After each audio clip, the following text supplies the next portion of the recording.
Welcome to the Human Capital Innovations Podcast, your go-to source for personal, professional, and organizational growth and development. We hope you tune in often for all things people management, organizational development and change, organizational leadership, and social impact related. Maximize your personal and organizational potential with Human Capital Innovations Podcast.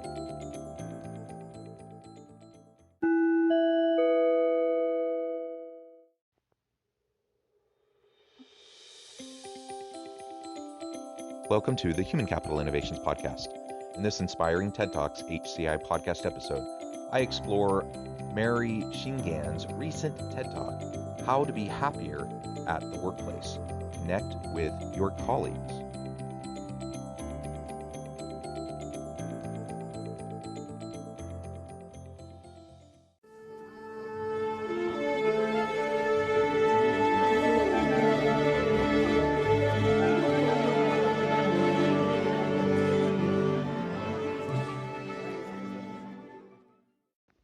Welcome back to the Human Capital Innovations Podcast. It's great to be with you again today for this inspiring TED Talks HCI podcast episode. Today I'll be exploring Mary Shingan's recent TED Talk, How to Be Happier at the Workplace. Connect with your colleagues. Marie's experience working in the banking sector equals stress, burnouts, and little interaction between employees. For her, the answer lies in connecting people within the company, from different branches and hierarchical levels to enhance creativity and employee well-being. Thanks for joining me, and I'll catch you on the flip side of this first clip. Within the next 3 years, I want all the employees around the world to feel happier and more connected at work. In large corporations, employees are often unhappy, which can lead to burnout and even sometimes suicide. One of the main reasons is a lack of social engagement, and this is what I want to fight. I want to share with you my experience working in a big bank in Switzerland. Don't get me wrong, I love to work, but these conditions were very stressful. I had little to no free time, I cried often, and I was usually unhappy. I wasn't really meeting anyone new, as I was always with the same employees from my department. And at lunch, I would always eat alone in front of my desk or with the same colleagues from my department. So I decided to change that. I realized that if I wanted to be happy at work, I had to get to know people from different backgrounds and understand how the company works. There's no question that social connection at work really matters in terms of engagement, satisfaction, productivity, innovation, etc. And so these are the topics she'll be exploring as she shares some of her own experience working in the banking sector. And I really appreciate her perspective here because connectivity, social support networks, and relationships with colleagues and with your manager are really among the most important aspects when we have high levels of employee engagement, employee satisfaction, and productivity and innovation.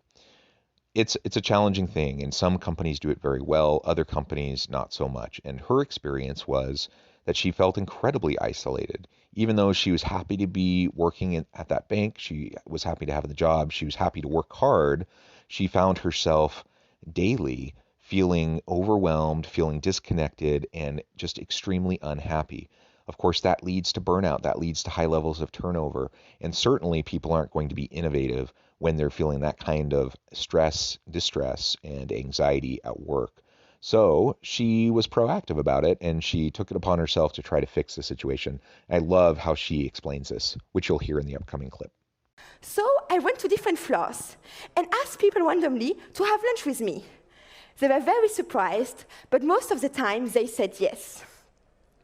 Once, I had a legal issue for the wealth management project I was working on, and I thought, instead of looking on Google for 1 hour, why not have lunch with someone from the legal department? The next day we had lunch, the problem was solved, and I made a new friend.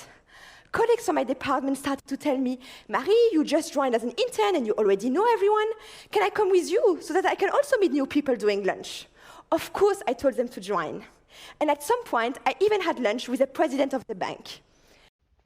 So what does she do? She takes it upon herself to try to meet people across the organization, to meet people from different backgrounds. So it wasn't just her sitting at her desk. It's not just her sitting with people who she sees every day in her department, who she interacts with a little bit already, but rather she wants to connect with people across the organization. So she goes to different floors. She invites random people to have lunch with her, regardless of their job title, their role, their level in the organization, the department that they're in. She just goes around and gets to know people. And I'm sure it didn't work perfectly every time, but most people are pretty gracious, and most people accepted her invitation. And she got to know so many people and make friends and feel that important emotional and social connection at work, which makes a huge, huge difference when we're trying to just have more fulfillment, more meaning, more purpose, more engagement, and just be happier with how things are going in the workplace. At the same time, I started opening a collaborative space in Paris where people from different backgrounds like engineers, designers, artists come together to meet and collaborate. And my motivation for this project was simple. I believe that everyone should have the ability to create. So I was flying every weekend to make this project happen. And I was very creative, I had lots of energy, and I thought that everyone should create. Not only did she take it upon herself to reach out across her organization, to make connections, to develop relationships, to find more meaning and purpose, but she recognized the importance of this for other professionals. And so she started to establish her own collaborative hub, so to speak, in the city, where people from all over, from different companies, from different backgrounds, from different walks of life, diverse individuals could come together and connect and learn more from each other and collaborate in really interesting ways. I think this is so amazing. And as a young student, for her to take this upon herself when she's just an intern at this bank, it's an incredible initiative and takes a lot of ambition, certainly.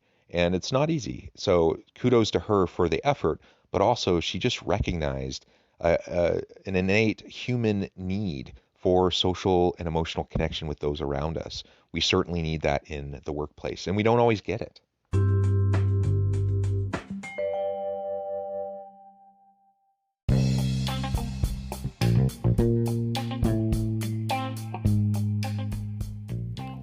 I'm excited to announce the publication of my new book from HCI Press, The Alchemy of Truly Remarkable Leadership: Ordinary, Everyday Actions that Produce Extraordinary Results. Consider how the nature of work has shifted over the past 50 years. With increased globalization, rapid technological advancement, and the shift in economic composition, the average job of today looks very different than the average job of 50 years ago. What will the jobs and organizations of tomorrow look like? Moreover, what does this all mean for organizational leaders? What are the core competencies and capabilities of organizations and their leadership that are prepared for continued disruption and geopolitical and socioeconomic shifts? Regardless of what the future holds, increasingly, leaders need to be socially minded, data-driven, decisive, champions of talent, and disruptors of the traditional notions of leadership, teams, organizations, and work.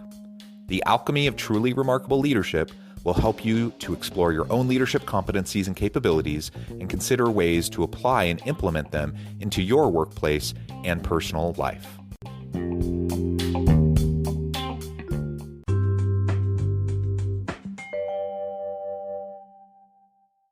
Creation was exponential. The more people meet, the more they discuss, the more they create. And I believe that this model could also work in bank and large corporation.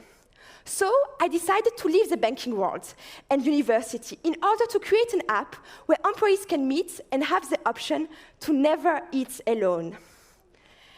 And when a company has many employees, I see this as an amazing opportunity.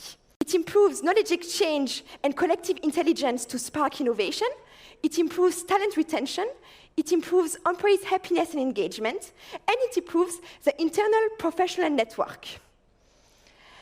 If big companies want to attract the future generation, they need to create a workplace where they are happy and creative. So what does she find as she's connecting with people across the bank and as she's connecting professionals throughout the city in her hub, her cooperative hub?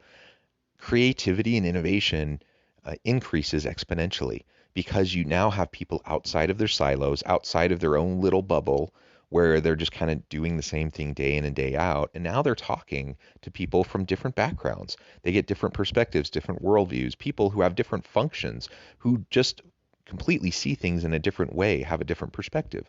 And of course, when people can get together to develop relationships that are meaningful, that are fulfilling, and where they can be multidisciplinary and interdisciplinary, then creativity can thrive.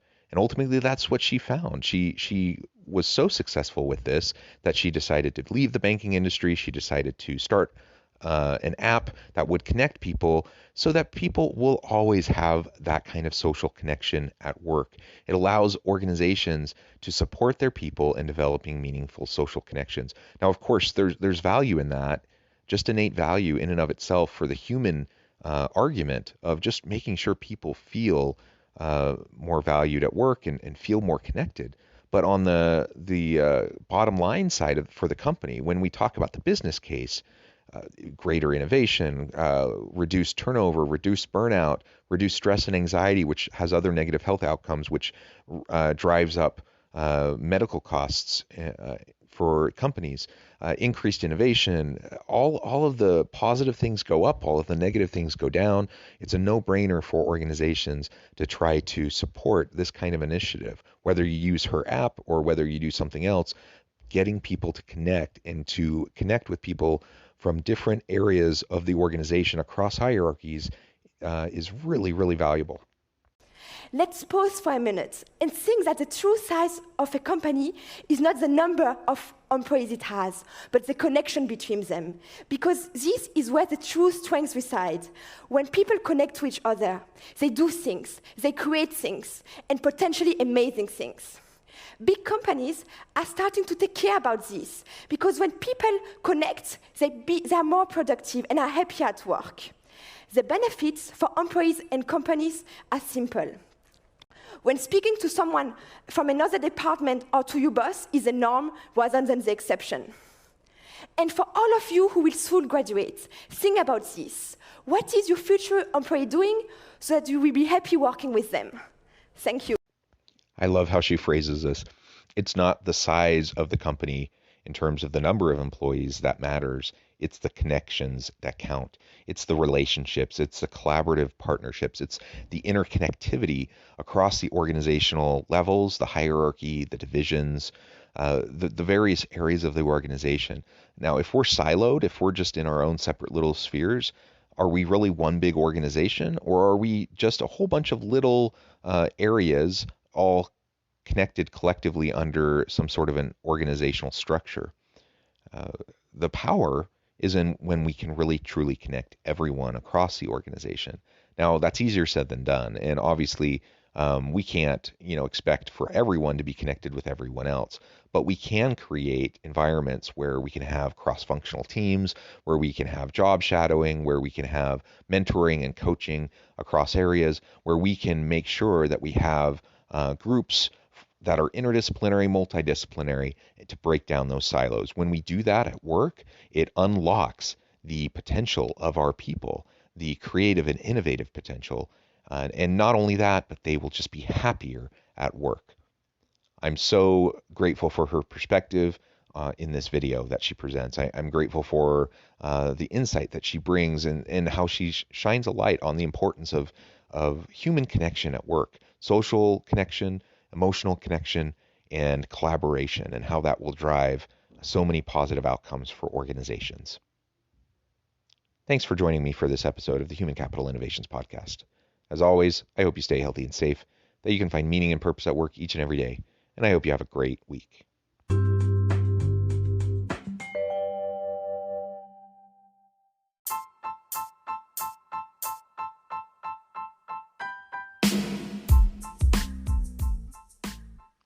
We are excited about the launch of HCI's new magazine, Human Capital Leadership.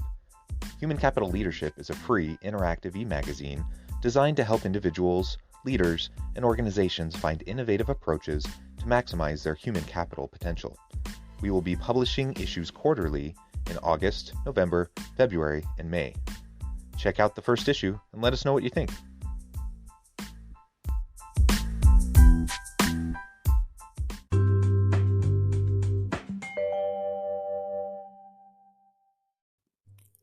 Thanks again for joining us for this episode of the Human Capital Innovations Podcast. I hope you stay healthy and safe and that you have a great week.